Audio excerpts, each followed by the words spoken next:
Thanks, Chiara, for that introduction. We will move on to the next slide and start the presentation. So we've got a little bit of, here we go. So tonight's class is all about growing large amounts of plants in a small space, but it's also about small space gardening generally. For those of you who are not growing produce plants, but also for just for general principles, so you can understand how to grow all sorts of plants in a small garden and the considerations you might need to take into account. And these are some of the things that, well, the size or the smallness, if that's the right word, of your garden is kind of a perspective thing. My garden's about a 600. It's on a 600 square meter block, so not necessarily small. But if you took small parts of it, I've got quite productive plants that produce things like the tamarillo, the avocado, all the things on the screen that you're seeing there. So you might choose to have a couple of those plants in quite a small space still. Just like to acknowledge that I was born on Yorta land in north central Victoria, and like to acknowledge there are many thousands of years of caring for country, but my regular home is on Wurundjeri country. I kind of go back and forth. And I'd like to acknowledge all of their elders, past and present, and their emerging connection to land, water and community. And also to acknowledge my Wurundjeri teacher, Min Maya, and the knowledge that I've been able to share from learning with her of culture and medicine. And just to mention that Indigenous knowledge is a great approach to thinking about looking after your garden and your land, so the land that you are a caretaker of, or you may have paid for it as well, but it might just be land that you look after, and it's all very important to care for our land. Or you might work in a community sense too, as a volunteer in some way, or work community caring for land or country. To give you a brief outline of what my experience is, I've been growing my own food at home since I was a child. I've got about 40 odd years of horticultural experience. I trained at Ceres, then Melbourne Zoo, Burnley College, which is now called Melbourne Uni, and then with Bill Mollison, learning about permaculture design. And my own garden called Gunya is my own produce garden. I use as a bit of a laboratory. I have usually around 200 edible and useful plants in an ornamental food forest setting, and that always includes about 30 native edible plants. Down the bottom there, you can find me on Karen Sutherland YouTube.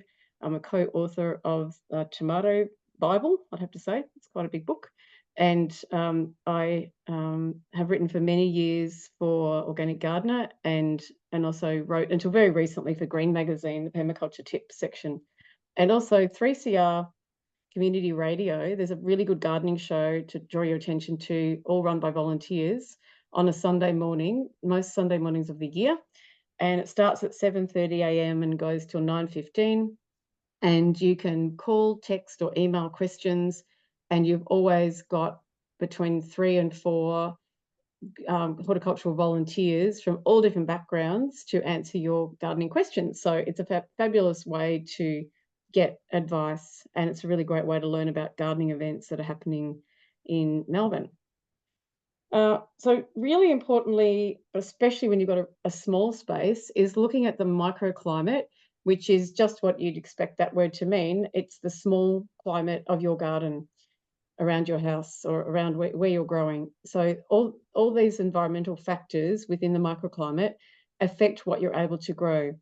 And to get an idea of what your microclimate is, it's good to sit in your garden at different times of the day with a nice cup of tea or a cup of coffee, and feel which direction the wind's coming from.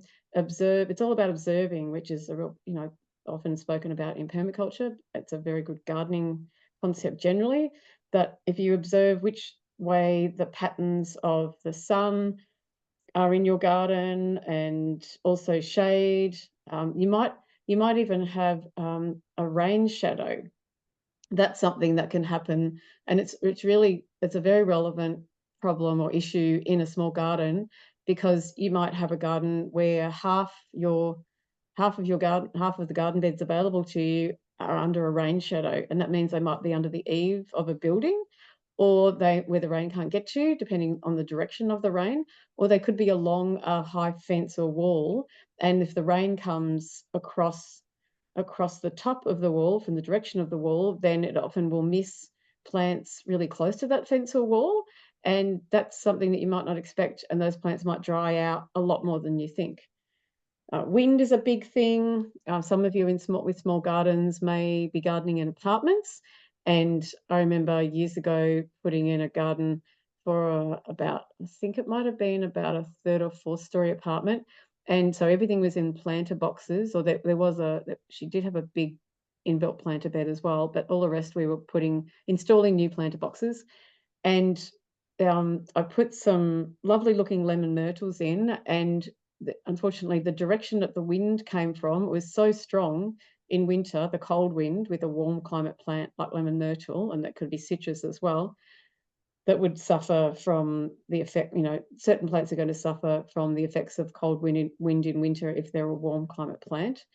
And the first lemon myrtle that was facing the main windward direction was half defoliated after several months. So it was just much, much stronger than I expected, that effect of cold wind. And so we had to put in something that was wind tolerant to protect those, more cold wind tolerant to protect the plants that were not as able to survive in that situation. So when you've got a small area, it works in a bigger garden as well, but it's when you've only got a certain amount of plants, then you don't have a lot of scope for providing shelter for them with other plants. And so, it's really important to understand those environmental factors that are caused by the building and the paths and the fences, and really get a good grip on those. I might be spending a lot of time in this slide, but it's probably one of the most important things when you're gardening in a small space. And there's also, of course, the seasonal variations, and that may mean that the sun doesn't quite reach into parts of your garden in winter when the sun is lower in the sky. There could be lack of airflow, which means that certain vegetables, for instance, or plants that are prone to fungal diseases, and that's exacerbated by lack of airflow. So, say, for instance, cucumbers or zucchinis. Plants may end up with, but also ornamentals like fuchsias, they can end up with fungal diseases, and that's merely because of a lack of airflow to help prevent those building up. You can also have quite strong wind effects happening in small spaces, and the best way to explain that, to kind of give you some idea, is if you're walking through a city like downtown Melbourne, and you've got this kind of canyon effect, and you've got really strong winds going between the big buildings, and buffeting around in different spots, and it's a little bit different, but the wind feels exceptionally strong um, compared to another area, and you can have effects like, so you can have wind coming across a fence or a tall wall, and then kind of buffeting down a certain distance from that wall or fence, and it can really affect your plants. So sitting in those spots in your garden and feeling what it's like at different parts of the day, then it's going to give you some idea. You may need, especially when you're growing vegetables or herbs, you may need to provide protection from the harsh summer sun, particularly in the afternoon. And another important thing to bear in mind is something called retained heat, and that's to do with heat from the sun radiating onto concrete or onto bricks, concrete path or building, or brick paving or a brick wall, and then that heat is radiated out even as the day cools. That heat still remains and radiates back to the plants, and it can be quite a factor in whether a plant is happy. Say something like a capsicum or chili that really likes warmth and is going to be happy about that, especially during colder weather if you're trying to keep them growing longer in the season or even through winter at times. And you may have a plant that's not quite enjoying that much heat, like a blueberry plant from a colder climate. Even though they do like full sun, they don't like intensely radiated heat coming back to them at night. So hopefully that kind of explains a lot of those features for you about your microclimate. Um, it's always good in a small space to think about how you can use your vertical spaces, and in permaculture that gets called stacking, or that's one of the ways you can stack things. It just kind of means put more things in small spaces. That's a simple definition anyway. You can use wall gardens like these little plastic ones. Hanging baskets are good too. Now, if you're using hanging baskets or wall gardens, then it's really important to use potting mixes that retain moisture better, or in this case, these ones have a little reservoir on the bottom, so they're self-watering, so that can help too. So think about the type of wall garden that you're using. If you're only using a half wall garden that is lined with coir matting or something like that, then you may need to line that with black plastic, and the same with hanging baskets before you put your potting mix in, because it's going to dry out too quickly and you need to use a particular potting mix that's going to hold moisture for you. You can also use shelves in your garden as long as they're strong enough. And you can think about trellising. So this trellis here can easily have plants growing up it too. In a vegetable garden, you might like to make teepees, which is just joining 3 or 4 or more bamboo stakes together at the top with some string. Or you can buy fancy looking ones too. Arches are quite a nice way to grow plants over and fit more things into a smaller space, and espaliers too. So we're going to look at these in more detail. But for instance, trellising. So I've got a very low fence around what was a vegetable garden in my back garden, and it's now more a perennial patch. And I've always grown things around the walls. Is someone asking a question? I don't know. Anyway, I was growing vegetables around the edges, and now I grow berries around there, and it means that I'm getting a lot more use out of that space. So it's it works really well. Unfortunately, when you speak on one slide for a while, it does get stuck. Do you remember, Kiara, is it Shift Enter? Alt Enter? Go to the next slide. Or Yeah, it's I did. Oh, there we go. Okay. Thank you. Sometimes it just gets stuck in a very frustrating way. This is a little model garden or display garden that I put in for a garden show once. And if I can go to the next slide, it's not really wanting to do it for me. Yeah, why is it not moving? As we go forward, the items show you what they are. So you can see some tripods there. They're kind of similar. The pointy things in the foreground, they're similar to teepees. In that plants can either grow up through the inside like tomatoes, or you can use them to train things. Here we go, finally. Computers decide to wake up. So teepee or tripod, you got a hanging basket right at the back there.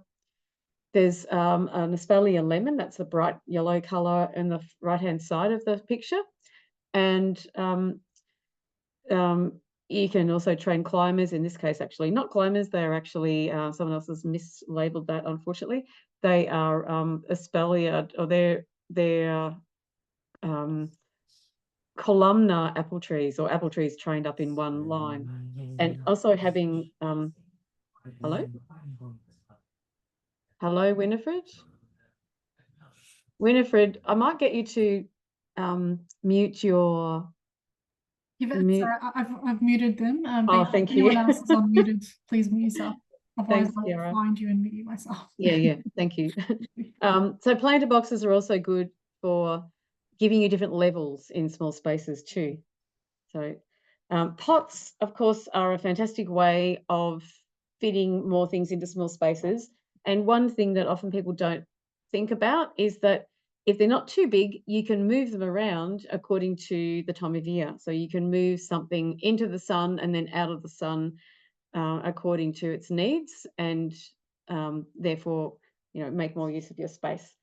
You've got several types of pots. So some of this, if you've been gardening for a while, is pretty straightforward, but it's just good to mention that you've got ceramic glazed or plastic pots. The ceramic are just the terracotta, and that terracotta is what I really was intending to say there, and they generally need sealing to prevent them drying out too much.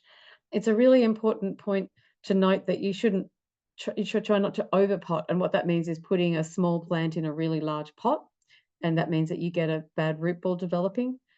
It's essential to have drainage holes in your pots because there's a lot of fancy pots coming out now that don't, and that will cause all sorts of trouble. Always use high quality potting mix, which generally means that it won't be super cheap. And you could consider using water saving crystals. They aren't organic, but they are included in terracotta and tub potting mix and hanging basket mix. So do remember that if you are going to buy those. And also remember that you have to fertilize because the plants are not in the ground, so they can't reach their roots out to access nutrients in any other places. So you need to fertilize anywhere between every couple of weeks for some plants, or shrubs that more permanent shrubs may only need fertilizing a couple of times a year. That you do need to look at the fertilizer you're using and use a slow release fertilizer and use one that's specifically for pots, and do read the label to give you the amounts to use because it can vary a lot, and how long the fertilizer is useful for, because it does have a bit of a use by date, so to speak. And you can tell when you've bought new potting mix, or if you're checking the potting mix in the plants you have, you can squeeze one of the fertilizer balls, they're the little brownie coloured balls in the potting mix, squeeze them between your thumb and forefinger, and if they squeeze flat, then that means the fertilizer has finished releasing. We get value for money spent. I'm not sure what Sunil means, sorry, we might get to that later anyway. Yeah, so you can tell whether the fertilizer is still working, and if it isn't, you need to find another one. Just check whether it's going to last 3 months or 6 months. Bear in mind that most plants don't need fertilizing, except vegetables, through winter, so you can skip the fertilizing for that time of year. And you could also consider mulches because they can help pots avoid drying out in really hot weather. Now we have the delightful. I'm going to look up the shortcut for this, Kiara. Yeah, as I said, there's no such thing as good, cheap quality potting mix. What that means is that you need to pay a decent amount for it. Check your labels on the fertilizer. You do need to repot every 2 to 3 years because the potting mix will deteriorate.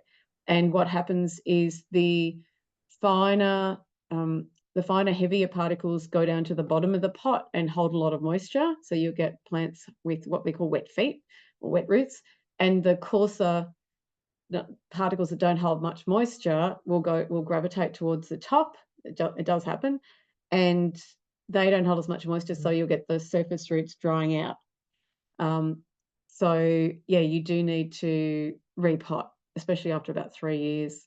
When you're repotting, you need to trim the roots, plant to the correct level. Don't use any rubble or broken pots in the base of your pots. It's an old-fashioned idea that we don't do anymore.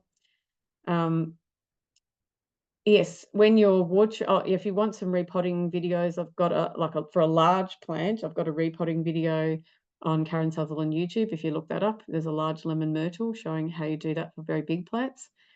It's important to note that big plants can be allowed to just dry out between watering because you can overwater pots and cause funguses to grow in the potting mix and the roots to rot. But very small plants and seedlings and pretty much all vegetables should never be allowed to dry out, and most fruit trees too. They need really regular watering. Do let the water drain right through the pots thoroughly at each watering, and making sure that water comes out the bottom is a good way it's not as valid for this time of year, but if the pot is under cover, then it's like on a veranda, then it has no way of getting rain. So you do have to water it still regularly. And if your water's going all the way through to the bottom, then it's thoroughly watered. And if you do have a plant that has dried out really badly, and that can be indoor plants too, you need to put the whole pot into a bucket with diluted liquid soil wetter and leave it for a couple of hours until the plant rehydrates and the potting mix rehydrates. Or if it's an emergency, you can just use a small amount of just a few drops of mild dish detergent in a 10-litre bucket of water. Small gardens and balconies are isolated, so you don't usually, unless you've got big gardens near you, you don't have a lot of predator insects or beneficial insects living in big shrubs and plants nearby. Therefore, you need to be there to control the pests. You need to take the initiative. So in this case, this is picking off green cabbage, or green caterpillars, which is probably from green cabbage butterfly. But you pick those caterpillars off by hand. Avoid spraying if you possibly can, because there is still in a small garden, especially a balcony or an apartment, if you're using chemicals, even if they're mild chemicals, you've got the risk that they're going to sort of waft into your house or around you. So that's not a good thing. You may have pets, and that it's not good for them either. And also, even organic sprays will affect beneficial insects. So even soap spray. So don't use it unless you really, really have to. Aphids, little tiny green or grey creatures that tend to cluster around the tips of plants where the growth is really tender and young. Even in winter, you do see them. I saw some today in someone's garden. You can spray them off with a jet of water, so you can just wash them off. They're quite soft-bodied, and so they can be knocked off really easily. If you get really desperate or the plants are completely covered in aphids, then you can use a soap spray or a garlic spray. And you can look up those online to make yourself. Heavier duty insects like mealybugs, scale, and there's lots of different types of scale, and two-spotted mite. You can treat them with eco oil or again a soap spray.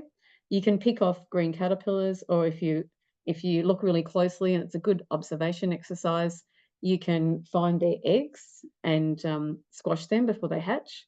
Sometimes they're on the underside of a leaf, hiding. Sooty mold is something that usually happens as a side effect from scale, and often you'll find this in association with ants. And ants tend to farm scale, so they'll move them. I've never seen it happen, but just because I'm not watching doesn't mean it's not happening. But they're known to farm scale and move them around on the plant, and the scale produce sticky secretions, and then the ants they're harvesting that. They enjoy that. So and this sticky secretion too, when it can turn into sooty mold can develop on that sticky secretion. So it's kind of a all-encompassing horror story that can happen on your plants, particularly citrus. But I get this sort of things happening on plants that are under my veranda. So they're plants that need shelter. Like I've got some aniseed myrtles in a pot. I've got a tea jasmine. So they're both very warm climate plants. I don't want to have them out in the open, but it means that a couple of times a year I have to clean off, or dust as well. You can get sort of fluffy gloves that you can dip in mild horticultural soap that you can buy, and you can clean off the leaves and then just wash them off with clean water. But yeah, you can do the same with sooty mold. And powdery mildew, and you can look these up. I'm not going. We don't quite have the space to give you every single disease on the screen, but you can look these up quite easily. Now, it can be prevented with milk diluted 1 in 10. It just has to be cow's milk. It can be skim milk still. So dilute it 1 in 10. So 1 part milk, 10 parts water, and remove the affected leaves first, and then the healthy leaves can be sprayed with milk to prevent powdery mildew, which can occur on ornamentals as well as. There you go. That's roughly in the red there. That's roughly me, looking a bit younger, I have to say. So if you wonder who this invisible person is, this is just a little section on raised beds generally, and in the middle there you can see some really innovative homemade wicking beds, meaning that they're self-watering from the base with their overflow pipe partway down. So at the bottom is the water reservoir, and above that is and there's some sand or gravel in that bottom layer, and then or coarse screenings, I should say, then a geotextile layer, and to prevent this potting mix or soil from the top getting into that bottom layer. And then you've got your potting mix or soil on top. And these are at a community garden that I saw, and they're just old detergent bottles or similar, or big fertilizer bottles, yeah, plastic containers that have been repurposed, which, is great. Okay. Sorry. Oh, here we go. Raised beds are good too if you live in a suburb where you're worried about soil contamination, or you're renting and you don't know what the quality of the soil is. If there are soil tests out there, the place that the Veggie Safe organisation that was doing them, they have been a bit overwhelmed and did stop doing them for a while. They were $20 each, but you can for 4 or 5 soil tests, I believe. But you can look them up online, and they may or may not be operating at the moment. But if you are worried, then growing above the ground is a really good idea if you're growing food. And if you fill raised beds with good quality growing mix, and one point to note is that, there's a kind of a crossover where you've got pots which really need to have potting mix in them. And to me, pots are where you've got a solid base in the bottom. And I quite like with some of these raised beds to have nothing on the bottom. I know it's not possible for a balcony, but if you've got soil or gravel, or if you're able to sit your raised beds onto soil or any kind of approximation of that, then and there's drainage into the ground below, then you can put a layer of geotextile fabric and then your soil on top, and you don't have to pay for potting mix. That's my point, because paying for potting mix for very large, okay, I'm going to get to those questions later. Potting mix in very large raised beds is just too expensive. So yeah, but putting good quality mix in raised beds, the plants just grow like absolutely crazy. So yeah, they are a really effective way of growing food or flowering plants.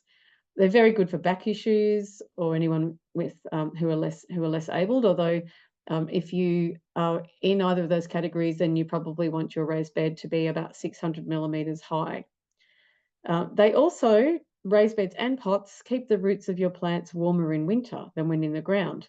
And so you can grow your crops earlier, or your plants, you can also grow them like edible crops earlier and later in the season. But you can also grow things like the tea jasmine, or any plant that is quite susceptible to being affected by the cold. You can grow it in a cold climate by keeping them in a pot. So anything that you're a little bit concerned about, you can grow in a pot.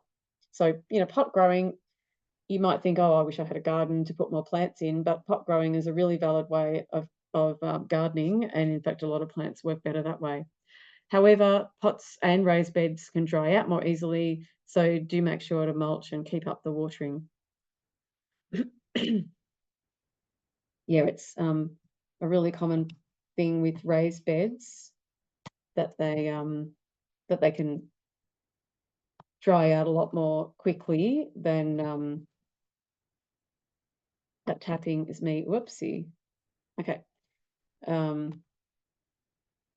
Wicking beds mentioned before.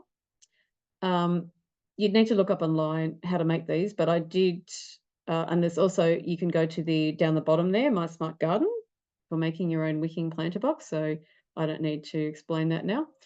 And working from the bottom up here, because that's what wicking beds do. So why don't we read the notes from the bottom up? The couple of plants that I know that they're not good for are things like garlic and bulby onions. So spring onions and leeks are perfectly fine. And also Mediterranean herbs or other plants like that. Look, there's not much point, well, shouldn't say there's not much point putting in a wicking bed if you're not growing crops. It just might be because you don't want to have the trouble of watching your garden so frequently, because they do save 50% of the water that you would otherwise use. Yeah, they're not for plants like lavenders or thyme plants, etc., that generally known as Mediterranean plants or herbs that don't like constant moisture. They can rot the roots of those. They're fantastic for water-loving plants like tomato, lettuces, berries. We mentioned spring onions already, and of course leeks too, celery and other lush herbs like Vietnamese mint and any of the other mints, and basil and coriander too for this time of year. So because they use less water, they save you water. but they also can be watered less frequently, which is really handy if you like to go away for a couple of days in summer at a time. Yeah, they're good for when you have potential soil contamination. They also, again, like pots or raised beds, they give you can get very good root development.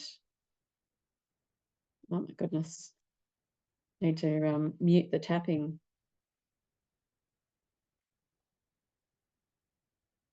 Anyone who has a suggestion, by all means. It just goes to sleep. And I really don't know how to make it move forward. Oh, here we go. Right. Goodness, sorry, people.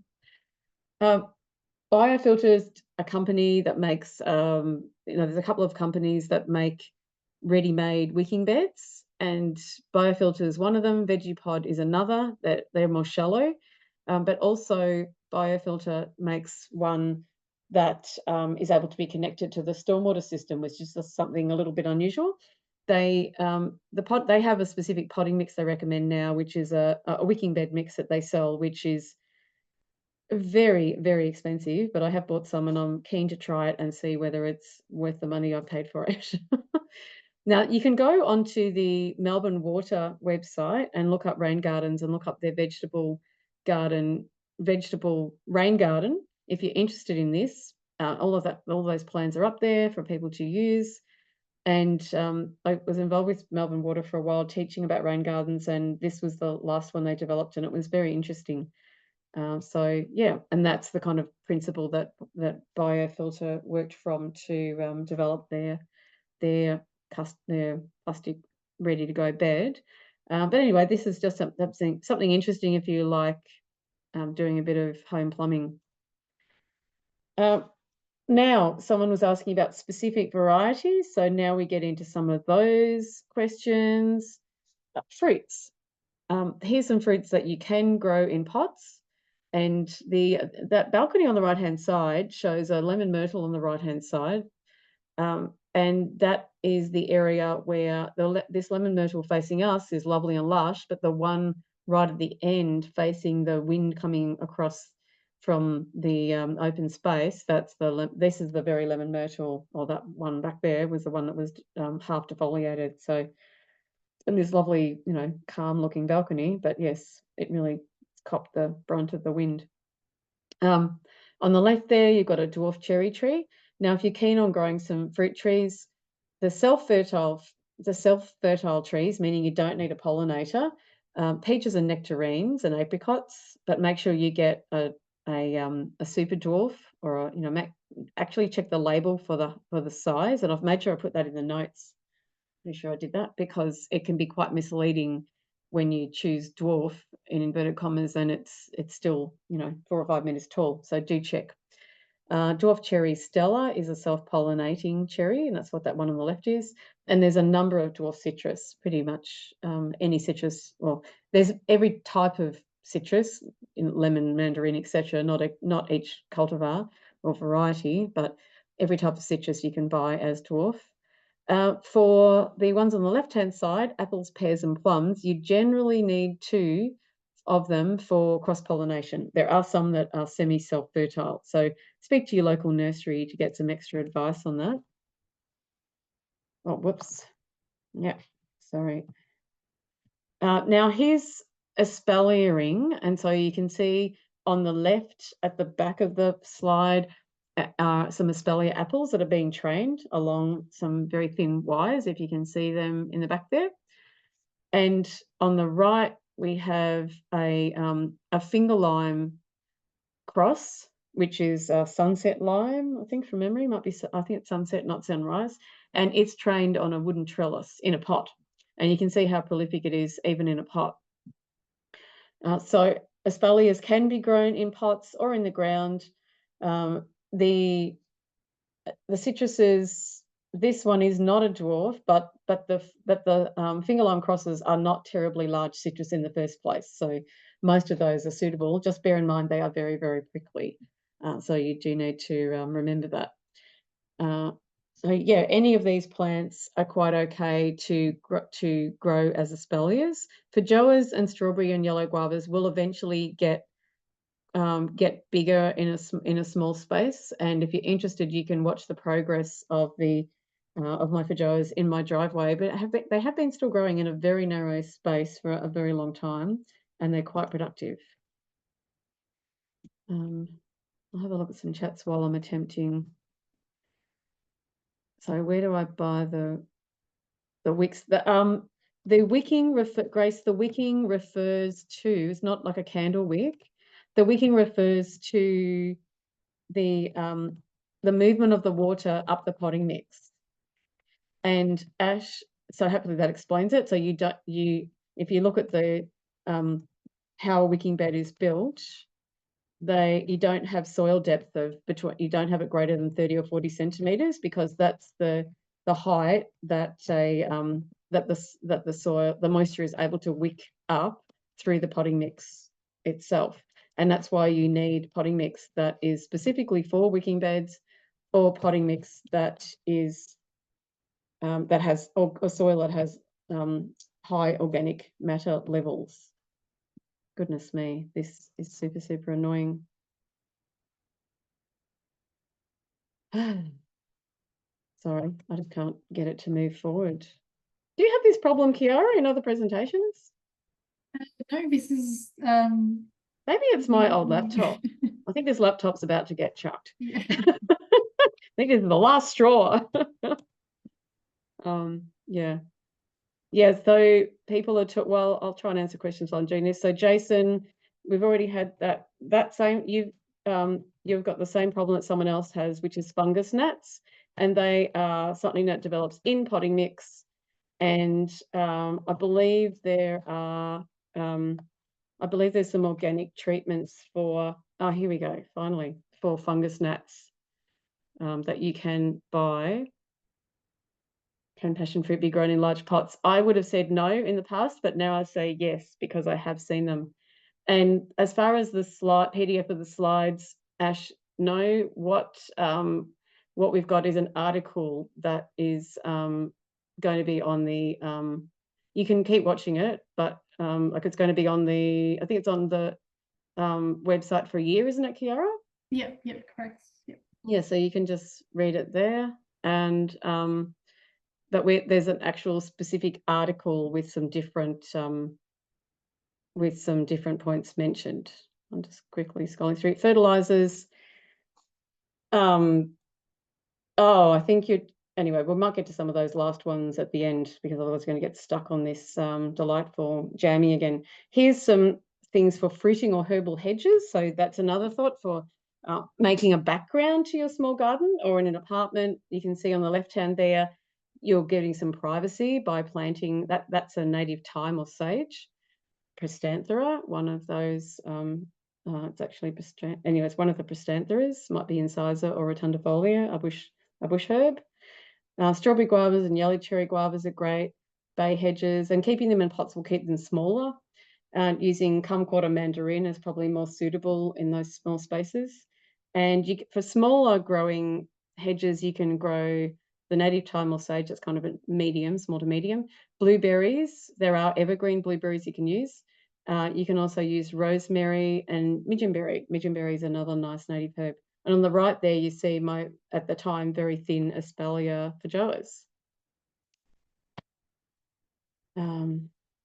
Yeah, so you can use those hedges to be as a windbreak, or you can use them to give privacy and just to get more packed into your small space. Here are some vines that are really suitable for small spaces. So on the left there, you see the passion fruit. This is growing underneath a very large tree in someone's garden, a very large peppercorn tree, which pretty much was stopping anything else growing underneath it. But by putting this gardener, by putting a small raised pot, a small raised bed that was open to the ground, and filling it with good quality soil, good quality growing media, she was able to grow this fantastic passion fruit and get fruit. So it was a really impressive. I took a photo of it. It's a friend of mine. I was really impressed by that. On the right there, you see a kiwi berry isai, which is the only self-pollinating kiwi berry, which is a small hairless fruit. You can see in proportion to my hands the size of it. And it will. That's a very small pot. It was only about 30 centimeters diameter, maybe 40, and it was fruiting. So and it was only 3 years old or 2 or 3 years old. So grapes can fruit in a pot too. They're a little bit harder to train, but they can. I'd suggest a wine barrel rather than just a small pot. Berries are fantastic for small gardens and pots. Now, on the bottom there, you can see a beautiful thornless berry it's probably a young berry, and it's been trained over an arch in Angelo Aliati's garden. On the top right, you can see some alpine strawberries, which are they're smaller but incredibly more flavoursome than regular strawberries, and they are really good for putting in a shady garden. So don't think you can't grow strawberries if you have a shady garden, because regular strawberries need absolutely full sun. They won't fruit with anything less, and they need a lot of food and water. Look, all berries do. They all need food and water. Down the left there, you see some raspberries, the top left. Thornless raspberries, they're best in a dedicated bed because they do spread, and they will even go under a 1 metre wide concrete path and move into another area. So do be careful where you plant them. Thornless loganberry, they're quite small. As in they're probably one of these smallest growing berries. Thornless young berries are much more vigorous, and I've got some videos about these on my YouTube too, so you can check out how big they are and how to prune them. And thornless blackberry itself is quite big. That's probably the biggest of the thornless berry plants that are easily available. But for small gardens, you need to choose a variety called Waldo, and that is quite a compact one. Regular thornless blackberries would need a space maybe 2 meters high by 5 or more meters wide. Waldo only needs about 1.5 high by, it would be lucky to get to 1 meter wide. So it's very small. That's and midgeonberries we talked about those as a hedge, but you can also just grow them as a nice little garden plant. They're a native plant with small berries, so they're quite fun. And I've got videos of those too, and you can look them up online, other people as well. But they're really tasty fruit that fruits in autumn, and a lot of other berries are finished by then, except some of the raspberries. Strawberries, this is me growing strawberries on my garage roof in foam fruit boxes. So you don't have to have fancy pots to grow your strawberries or because they have quite shallow root systems. So, that's a great way of doing it if you're a renter. You need, though, about 12, maybe about 12 at least plants per person to get enough strawberries to eat. So often when people have asked me what's wrong with my strawberries, I'm not getting many of them, it's because they didn't have anywhere near enough plants. They need to be planted about 25 centimeters apart. These have gone beyond that and just grown in crazily with each other. This is long ago, they're finished now. And do note that this is an old photograph, and the black mesh covering those is now illegal. This was a very long time ago when that was being sold still. And the mesh that is now in Victoria has much smaller squares, and so it's not able to, that wasn't stretched, so birds weren't getting through it, and they could get to the side anyway. But if you're stretching that mesh over a tree, then birds are able to get their heads through and get caught around their necks. So that mesh is now not sold in Victoria, which is good. We've all changed to the finer squares. Yeah, strawberries, you need to remove their runners each year. That's just a little hint, so that they are growing strawberries, not new plants. Another hint is to cut a lot of the leaves back in the heat of summer and feed them well, and then the plant has a bit of a rest and you get a good autumn crop. And they're very prone to fungal diseases. That's why they need full sun and good wind, good ventilation or airflow, and that helps prevent fungal diseases, as does not watering late in the day. And of course, they're very prone to slugs and snails. Alpine strawberries, like I said, they grow very well in the shade. They fruit quite earlier than regular strawberries, so they're a good thing to add into your harvest. You can just grow them in the garden, as a little ground cover or an edging plant. But if you put them into a garden bed and treat them like a crop, you will get a lot more strawberries. And by watering them regularly, you get more strawberries. This is another fun idea, standard. So that's kind of a lollipop type plant, basically. And all of these plants, which is a lot of citruses, also lemon myrtle, bay tree, something different. You can try lemon or white aspen. And I've listed in the notes that you'll be getting, that will go up to the website, I should say, later, that Kiara will load up, that I've also written for this. They include some ornamentals as well. Actually, in that photo on the left, there's a tree, an evergreen magnolia, that are one of the smaller growing varieties. So yeah, there's ornamentals that will also grow. Whoops. Wait a minute. Oh dear, we've gone. This is what happens with this thing. Yes, new laptop coming. Apologies, everyone. Now, these are some leafy green vegetable combinations that are specifically for this time of year. Kiara, would we like to play this now if it works in the video? Yeah, we can try. Yeah, let's have a go. I haven't tried this before. Let's just see what happens. If it doesn't work, well, then you can go to that link. Here we go. Let's give it a go. If it has an ad, we'll have to skip it. Oh, there we go. There's the poodle. That's what I look like now. We can't see it, Karen. Oh, okay, that doesn't work then. Okay, well, now we know that doesn't work. Right, that's a shame. We'll go back. Okay, so oh, I thought you could embed it and it worked. There you go. There's a QR code you can use with your phone, or you can use that link later when Kiara loads this up. But what this does is show you, by looking at a vegetable bed, here's some very densely planted, and it's a really popular thing for people to do now, is really pack your vegetables in very small spaces. And what I was trying to bring to your attention in the video, or there's a couple of videos there, is a couple of really important points. One is that not all vegetables are suitable for growing this way. And most leafy greens are, so that's handy because they do well a lot of them do well in winter, but you can grow them in summer as well. But you really do need to pay attention to some of their care. So you need to harvest really regularly. Harvest from the outside leaves first, because what you're doing is stopping the leaves touching the soil or the potting mix and then rotting, because there's such a lot of potential for fungal diseases to develop with this, with intensive or high density growing. And yeah, so what you're doing is harvesting really frequently, creating space for the plants to grow, and also to give more airflow between the plants. But I thought the video would be handy. So I do have a look at it later, because you can physically see, here I am picking the leaves and the spaces, getting space between the plants.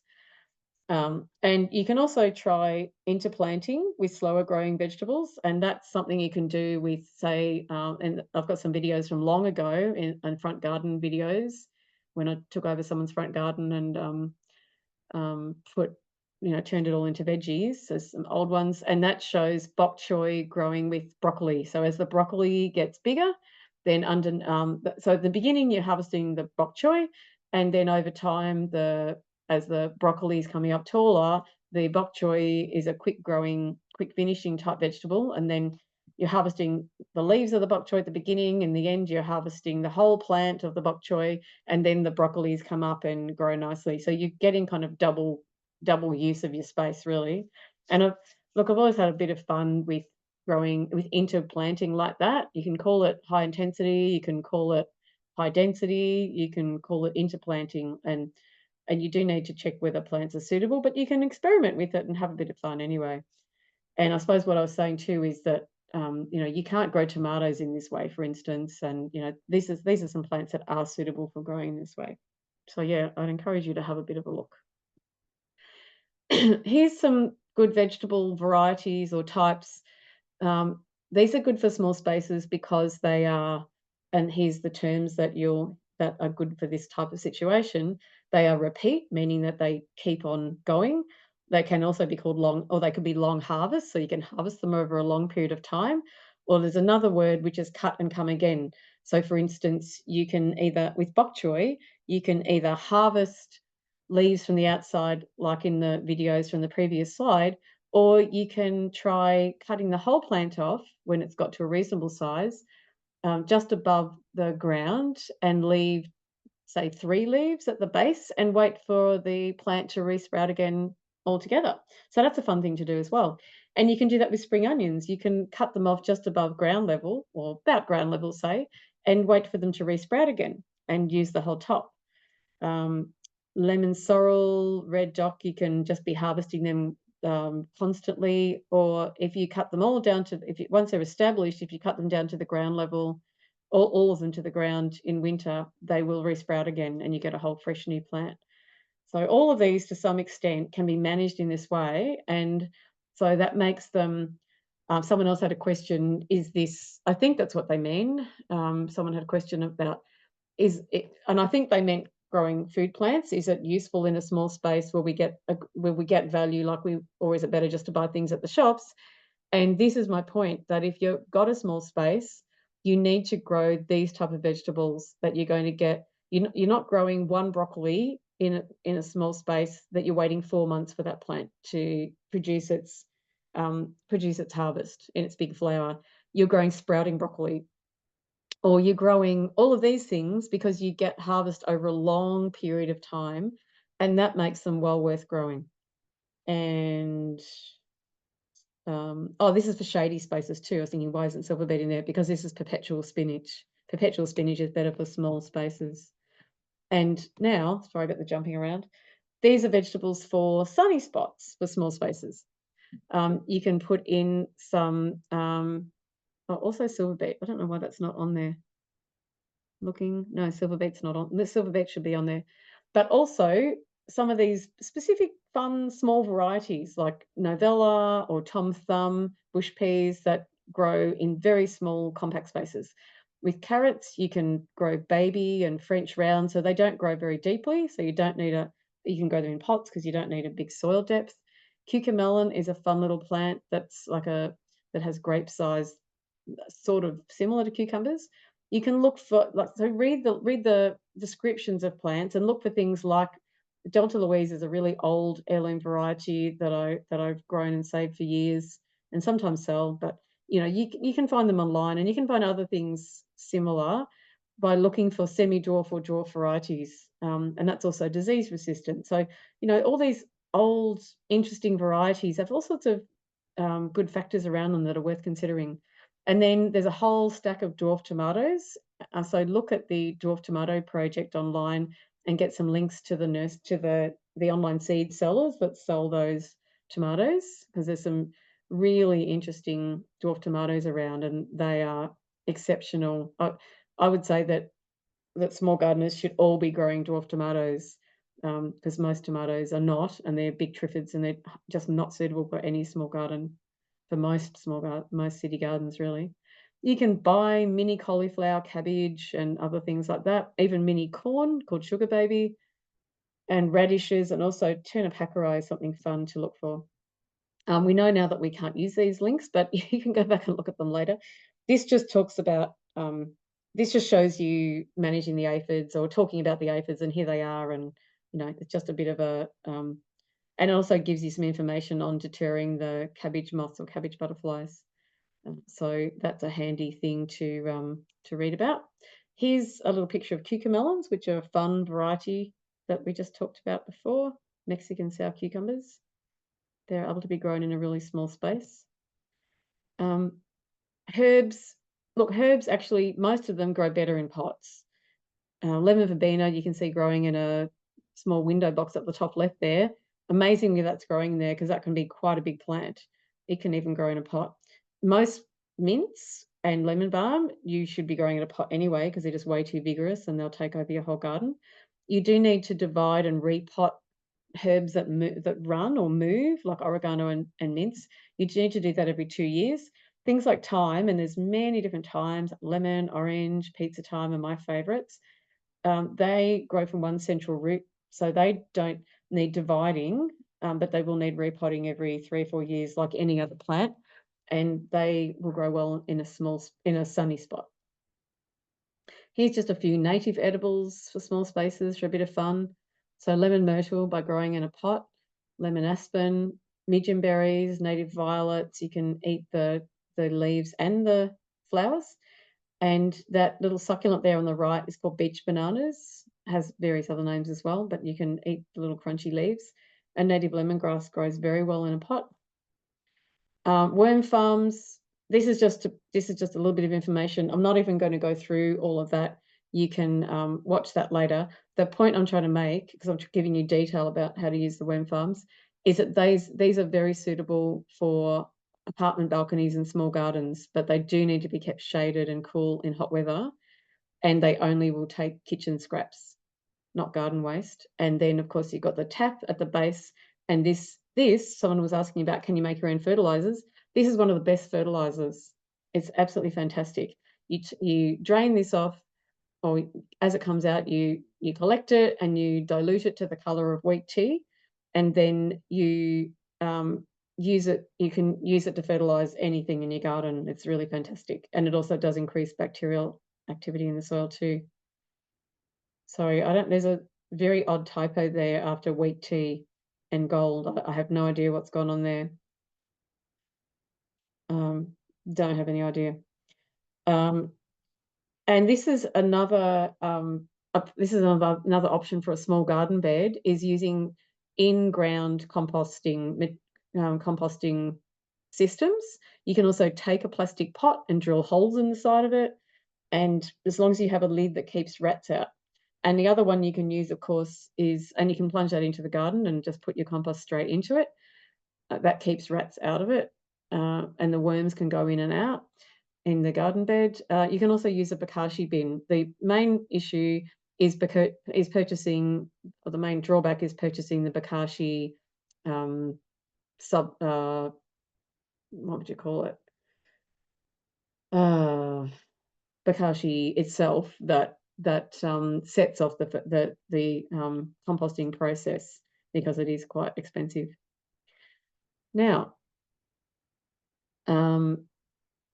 this is just to remember that even a small garden can contribute to reducing your carbon footprint, because small gardens are highly suitable for growing salad greens and herbs, and they have a large carbon footprint in themselves. So if you can grow your own salad greens and herbs, you are actually making a big difference to your health. They are expensive to buy too, like bunches of basil, for instance. Being just able to pick a few leaves as you need them is much more cost effective, and it's very, very good for the environment.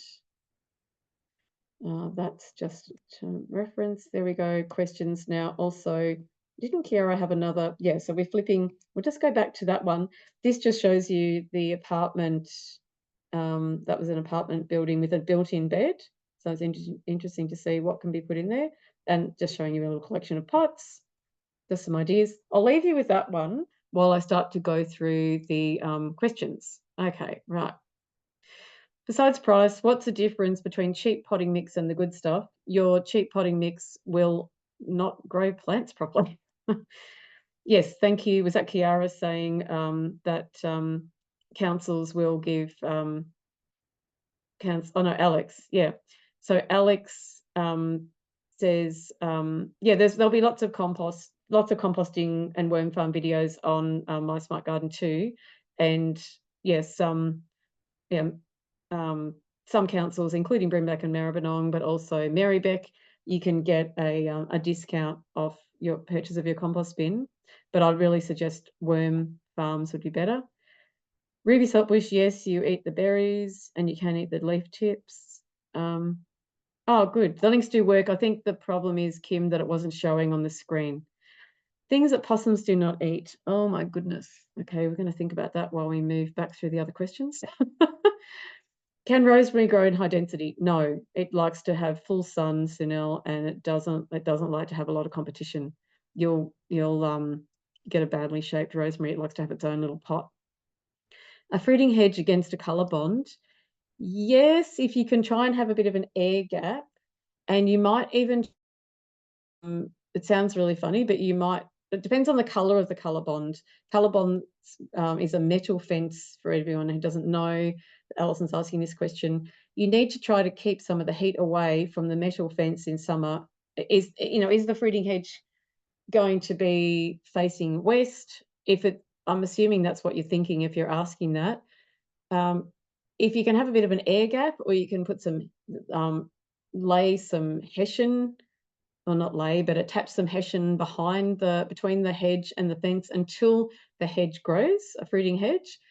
When the plant is small, then the sun is going to be getting to the colour-bond fence, and a lot of heat will be coming out that could damage the plants. When the hedge is bigger, it's going to block the heat getting to the colour-bond fence, or it's going to block a lot of it. So it's kind of a situation where you need to look after it until it can establish itself enough to block out too much heat, if that makes sense, Alison. Hopefully that helps. We'll try and get through a few more questions. Are there any fruit or herb hedges that will grow in an open area shaded from the northern sun? Yeah, lots of those in there. The strawberry and cherry guava, the shaded from the northern sun, the native thyme, so Pristanthera incisa or rotundifolia. A lot of citrus will grow. They will fruit more in the sun, but they will often fruit relatively well still in some shade. Finger limes will fruit, although, as I did mention, they are prickly, but finger limes do fruit in semi-shade. Midgeonberries are a low-growing hedge, but they fruit in shade or semi-shade. Fruit or herb hedges. Let me think what else. Hopefully that's something. We'll go back and look at a few more questions. Feijoas in a pot. Lydia, feijoas in a pot you need more than one feijoa. Well, in theory you don't, but in practice you need more than one feijoa for cross-pollination. So I would be putting two close together, like 20 centimetres apart, in a wine barrel as they got big enough to do that, in a half wine barrel, because they do need a lot of space. Bottom watering, we've got the 12 lemons. I'm just looking back.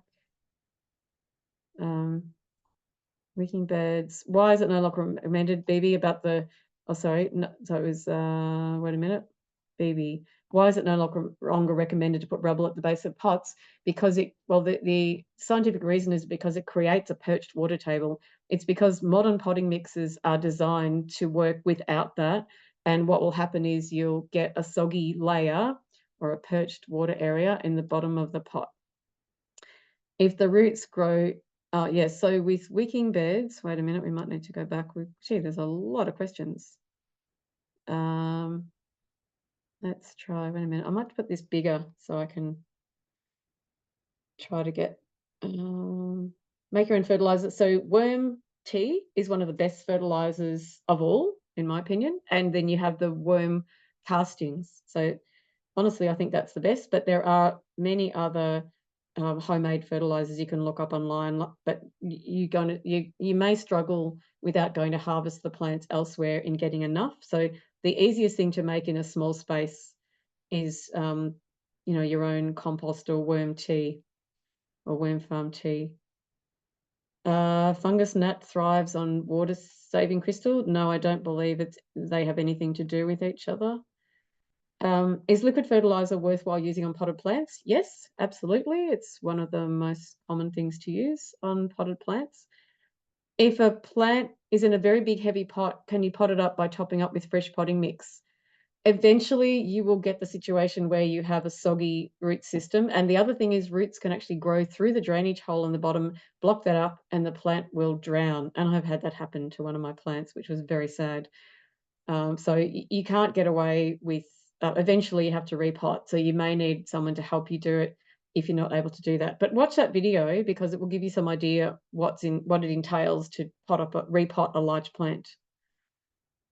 So one other idea is for other people, if you are concerned about what it's going to take to repot a large, heavy pot in the future, it can be worth using a plastic pot sitting inside the nice, pretty looking large pot, and then you can take that out later, which is a lot easier to manage to repot. So it's not, I know that's too late for person who has named themselves, who has a name iPad. So sorry, I'm not sure who you are, but yeah, if the roots grow to the bottom water retained portion, Sunil. Now I don't know whether you mean in the wicking beds, because yes, look, roots getting into any soggy areas, whether that's a saucer of water underneath a plant. Yeah, it usually, in some cases, some roots are tolerant of that, but most roots will rot. In general, they're going to rot. There are some plants that cope with being in water, but in general, you're going to have to repot to avoid that happening. Grace asked, do you have to change the soil in wicking beds periodically? Actually, there's one thing that you need to do with wicking beds, which is flush out the retained nutrients in the base. That's one thing that needs doing, which is why you need a kind of you need to look for a design that includes that. Changing the soil, look, yes, you probably do, because it will become too soggy in the end. You can try. It depends what you're growing. If you're growing crops so that you're removing the roots of the plant, say you're removing your lettuces or tomatoes, you're going to be taking out a certain amount each season that you're doing a changeover, Grace. And so you can you'll be incorporating new compost and manure. You'll be refreshing the soil each season anyway. So let's not call it changing as refreshing and rejuvenating.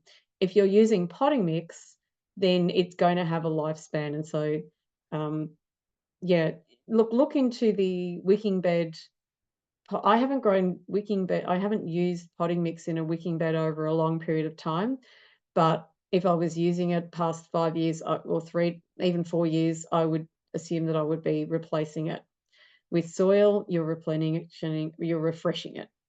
So hopefully that makes sense. Let's keep going.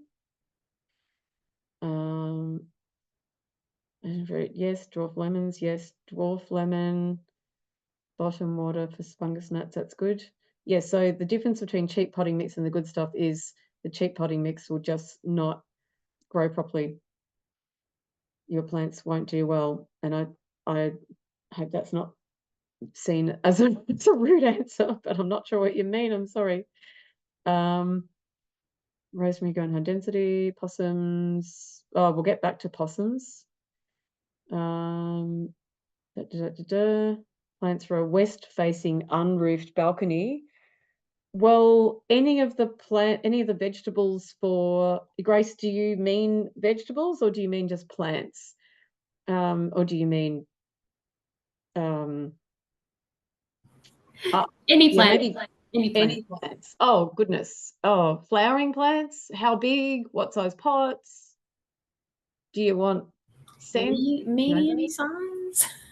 Oh. More for greenery rather than floral. Sorry? More for greenery rather than floral. Oh, okay. So do you mean that you want screening or do you mean like screening? Yeah, we just. Okay, so lily pillies, and there's many types, not the ones that grow into monstrous street trees. But if you go to your local nursery and you look at the label of the lily pillies, you'll find there's, maybe, there could be 15 or 20 different lily pillies available. And you'll see that some only grow to 2 meters or 3 meters, and they're not known for their fruiting. They've been developed more for red new tips or red new growth. And they'll grow really lushly and nicely, and they're very trouble-free. And if that's what, is that what you mean? Like something that will cope with the heat and be lush and green and easy? Grace? Thank you. Yeah, is that helpful? Yeah. Yeah, there's other, lily pillies are probably some of the easiest. There's other lovely things like port wine magnolias, but they can be a bit, they can be a bit open at times. So let's just go with various types of lily pillies for the moment, with the hope that that's helpful. Also, you could put in bottle brush. There's a variety called Slim that can be quite nice. I mean, not sure whether you like natives. Yeah. Oh, that's how I think about something else. I'm trying to think about a possum plant, something that possums don't eat too. But possums really like produce plants. They also eat lily pillies, so none of those are suitable for possums. See, there's an awful lot of things that possums do eat. They eat passion fruits as well. I'm thinking about all the different gardens that I've worked on over the years where the possums have eaten everything. Tips for prevent. So we'll get back to possums in a sec. Tips for preventing coriander going to seed quickly: grow in cold weather and keep well watered. Is worm tea enough fertilizer? Now, that's a bit of a it depends what you put in. So if you have a really good varied diet and that's what you feed your worm farm, then what comes out of that in regards to compost and worm leachate or tea is going to be very nicely balanced. You can also buy something called, I'm just going to name a brand here because it's easier, called Power Feed. And that is a combination of fish fertilizer or Charlie Carp, that kind of thing, and also sea salt. Now, often the sea salt I'll just mention because everyone thinks it's a fertilizer. It's really only good for trace elements. So it's more of it promotes growth because it has some um, natural plant stimulants within it that promote growth, and it also has trace elements, and it also helps prevent plants or helps them cope, I should say, better with up to 5 degrees higher and lower Celsius of temperature, if you can believe that in studies. So, it is a plant tonic is the best way to describe it, but not a fertilizer. So if you want another fertilizer, and that goes back to the person who was asking about liquid feed fertilizer, then Power Feed is probably one of the best ones because it has the fertilizing aspects as well as the tonic aspects. So that is really helpful. And just use what's recommended. Yeah, Poss Off is good. I've also been using that. It can be irritating in a small space to your neighbours. I've been using electronic possum deterrent, so they flash and have a high pitched noise that allegedly only small critters can hear, but they do need recharging. So I've been trying to, but we have to just keep recharging it. Yeah, very difficult, the whole possum situation. Can you grow snow peas in shade, Wendy? You can grow things like in semi-shade, you can grow things like that Delta Louise, if you can find that, or look for some other ones that are similar, and they can grow. Look, I've grown. The main problem is they get powdery mildew. So if you can look for some that are more mildew resistant, that's your key. But I've been okay with it. Are Indigenous plants harder to grow in pots than exotics? No, not at all. Well, Indigenous, it depends which part of Australia you're from. If it's Indigenous to Queensland, so Indigenous can be a really broad term or a very specific term that's only from one tiny locality. And so that can be confusing.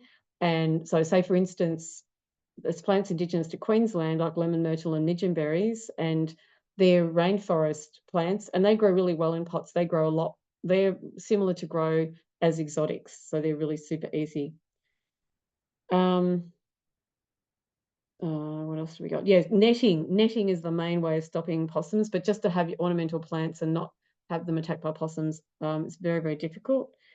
To get my worms at coffee grounds. Yeah, coffee grounds are definitely a good thing for worm farms for sure. Having a good balance is really important. So also adding a really good hint for worm farms is to when you're collecting your compost in the kitchen, I keep just any brown paper bags or bags from little brown paper bags from general other kinds of shopping or however you've come across them. And I keep them in a little stack underneath the sink, and I will put them at the bottom of my compost bin so it comes out easily. And then along the way, or if I've used some paper towel for something, unless I've wiped up something that's not suitable for going in the worm farm, like, an oily fry pan or something, because worms don't like that. But just some paper towel you might have used to wipe up a bit of a spill on the floor, you can pop that into your compost bin, and all of that extra paper is really good and breaks down nicely for the worm farm, so it's not too soggy in there. So that's quite good too. Fruit trees, yeah, a lot of fruit, citrus and avocados. I know you're not necessarily growing avocados in a small space unless it's in the ground, but other than those, most other fruit trees are not fussed about wind. They're really quite wind tolerant. Other tree suggestions for windy, but yeah, windy can be very difficult. Again, lily-pillies, think about Mediterranean plants. So for a windy balcony, so think about rosemary, lavender, trees, olives. Olive trees are really good. Feijoas are a nice screening shrub, and they are incredibly hardy. You don't always have to increase the size of the pot when repotting, and I would refer you to the video of the root pruning of the on the Karen Sutherland YouTube with repotting the lemon myrtle, because it demonstrates pruning the roots. You can use bubble wrap inside the pot to insulate it. The big problem is that the bubble wrap's not really rated for lasting in a wet potting mix situation, so it won't last. It won't last forever. I'm trying to think about and if you're growing food plants, I'm not 100% sure whether that plastic's going to get into your food. Thinking. I don't know of a phone. I can't tell you straight off about a phone. Oh, whoopsie, sorry.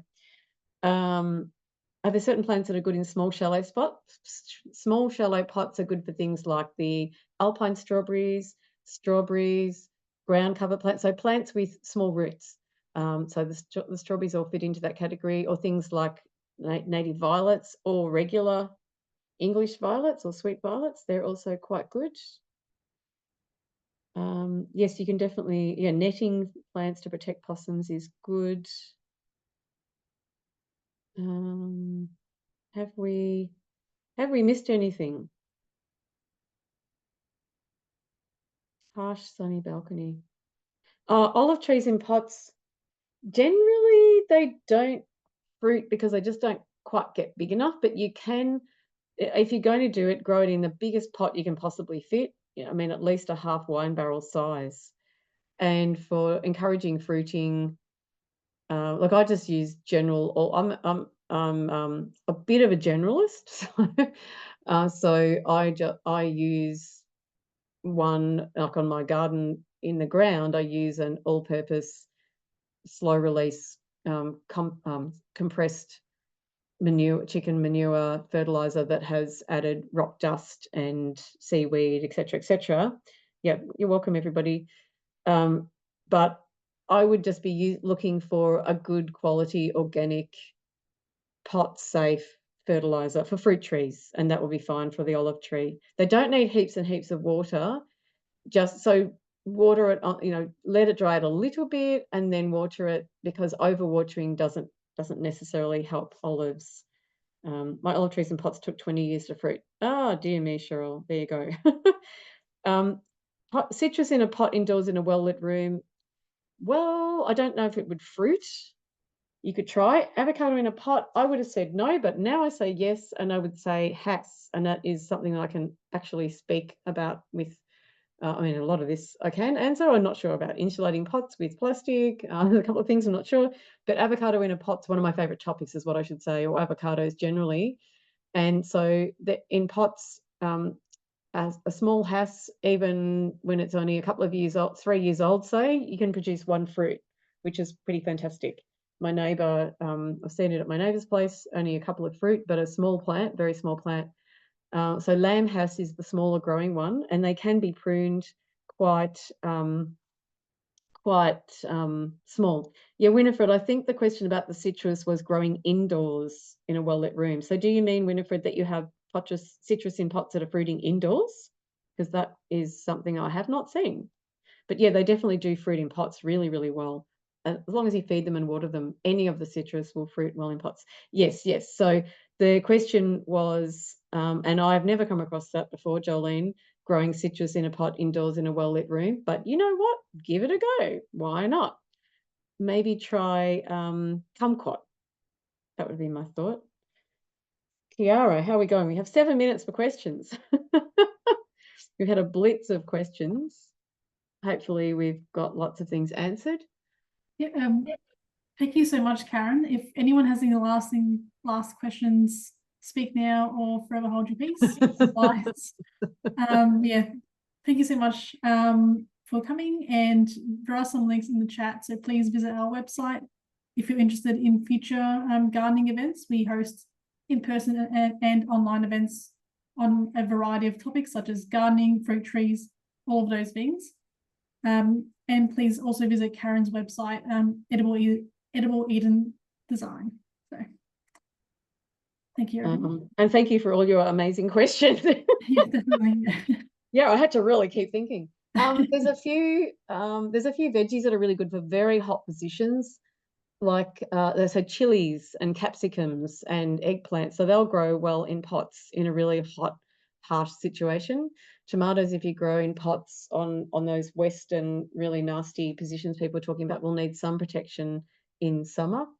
Also, you know, in the harsh, the afternoon sun in summer on certain days. Yeah, I think that's probably, yeah, the YouTube's got the more of the more videos to explain, you know, to show some of those things, the how-to kind of situation. But yeah, look, gee, wow, great questions, people. Commercially available small raised beds. Well, do you want bases on them, Grace, I'm assuming? That would be the biofilter beds, the which you had the picture of earlier. Also, though, the two main people that make them are biofilter food cubes, but you can use them for anything, and they're square and deeper. And then there's also the veggie pods, which are shallower and come in a variety of sizes. And they also come, I think some of them also come with wheels too. There's wheel attachments and things, and very importantly, they have netting attachments as part of them that you can buy so that you can protect your plants from possums, etc. And well, won't protect from rats, but yeah, protect from birds and possums at least. I was not so much thinking of the wicking beds for the sort of raised, just to get a bit of height for just other small, you know, not so growing. I think that the main other beds that are commercially available, most other beds are they don't have bases in them. Okay, you can actually buy. What suburb are you in? Northcote. Okay, so Bulleen Art and Garden Centre does sell corrugated iron beds with bases in them. They're intended to be used as wicking beds. That's why they've got a base in them. But you could just drill holes in the base. You know, they'll have a good range of them. Okay. I don't know whether the series has any really large pots like that. So Bulleen's probably the best place. It's a big place that has a good yard. So it's not really a brand that you can order online. Look, there may be some. It's just that something I'm not looking to buy online. So that's why I suppose I know about those two other brands that are wicking beds. But look, there may well be, and I'm just sorry that I can't direct you to that easily. That's okay. Yeah. Thank you. Because most of the raised beds are designed to be plonked on soil, and so the timber ones are really more you make yourself or you have made for you. The corrugated iron or the corten steel, they don't have bottoms in them, so they're not really suitable for a balcony. So really, what you're looking for are pots. You're really looking for pots or troughs, and yeah, so like a trough, but on legs, I guess. Yeah, there are some of those. You know what I mean? Like sort of little skinny, narrow. Yes. There are some, and I can't. Yeah, so those two I mentioned do have them, but yeah, I think if you just look online, you'll find that there are some. I did see some at the garden show, and I didn't pay attention. I'm sorry which ones they were, but yeah, I think you'll probably find a few more now. It might be Garden, it's not Garden Mate. There are a couple of new brands that I thought, oh, okay, I didn't know about those ones. They're a new one in the market. So yeah, I think I did see some that were kind of they were a nice height. Yeah. So yeah. Cool. I think just if you use Dr. Google, you'll be okay. Just not Dr. AI. Yes, say no more. And I do apologize. I'm going to get a new. I thought that the jamming was something that everyone had happened, but I'm realizing that no, I think it's this laptop. So yeah. A bit embarrassed about that. Sorry about that. Anyway, hopefully we answered lots of questions while the jamming was happening. Well, yeah. Thank you so much. I think that's it for the questions. So I'll end it off now. I'll stop the recording and